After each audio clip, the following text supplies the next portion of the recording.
क्या दुनिया युद्ध से थक चुकी है या ये सिर्फ एक नया खेल शुरू हो रहा है? ब्रिटेन के प्रधानमंत्री का बयान, ईरान की शर्तें और भारत में बड़ा डिजिटल बदलाव। आज की खबरें सिर्फ अपडेट नहीं, संकेत है आने वाले समय के। ब्रिटेन पीएम का बयान। ब्रिटेन के प्रधानमंत्री ने हाल ही में कहा कि देश लगातार युद्ध जैसे हालात और वैश्विक तनाव से थक चुका है, विशेष रूप से रूस यूक्रेन संघर्ष के लंबे खींचने और नाटो की बढ़ती जिम्मेदारियों ने ब्रिटेन पर आर्थिक और सैन्य दबाव बढ़ाया है। यह बयान संकेत देता है कि पश्चिमी देश अब इस युद्ध के समाधान के लिए ज्यादा दबाव बना सकते हैं। Gujarat high court AI deepfake.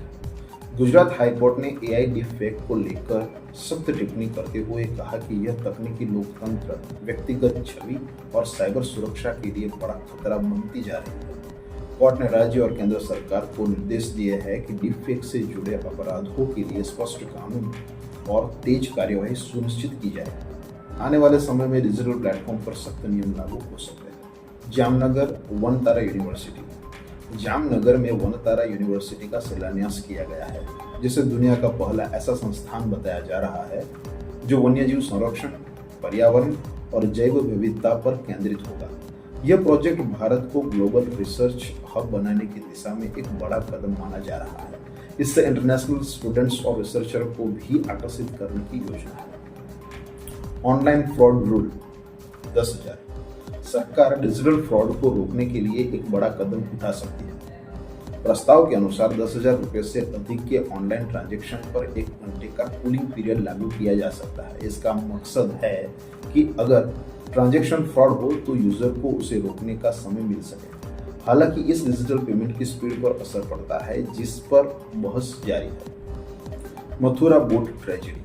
उत्तर प्रदेश के मथुरा में यमुना नदी में नाव पलटने से 10 लोगों की दर्दनाक मौत हो गई। प्राथमिक जांच में ओवरलोडिंग और सुरक्षा नियमों की अनदेखी को कारण माना जा रहा है।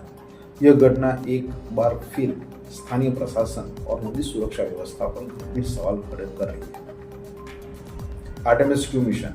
नासा के आर्टेमिस 2 मिशन ने सफलतापूर्वक पृथ्वी पर वापसी की है। यह मिशन मानव को चंद्रमा के आसपास भेजने की तैयारी का हिस्सा है।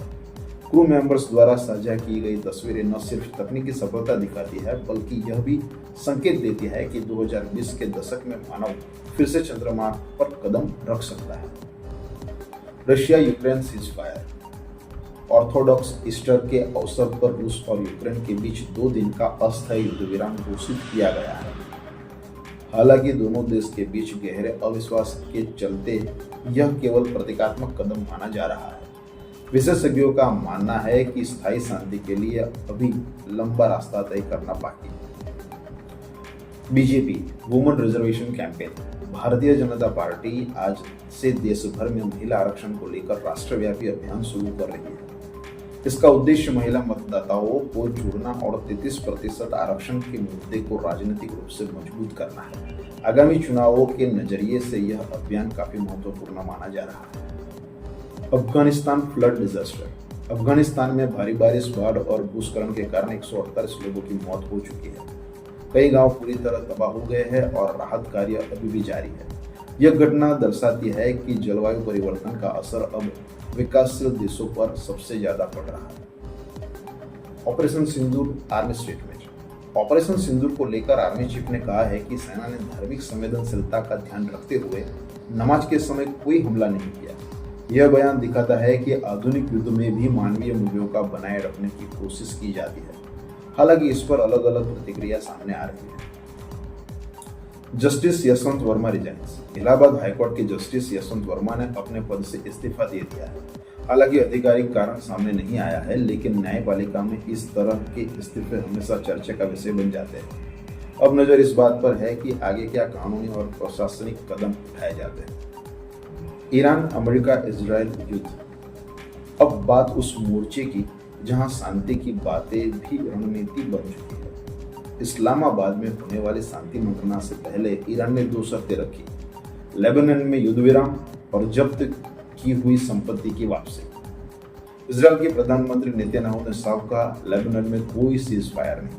इस्लामाबाद के सेरेना होटल अब एक किले में बदल चुका है, जहां हर कदम पर सुरक्षा है। सवाल ये है, क्या ये बातचीत सच में शांति लाएगी या ये भी सिर्फ एक रणनीतिक विराम है?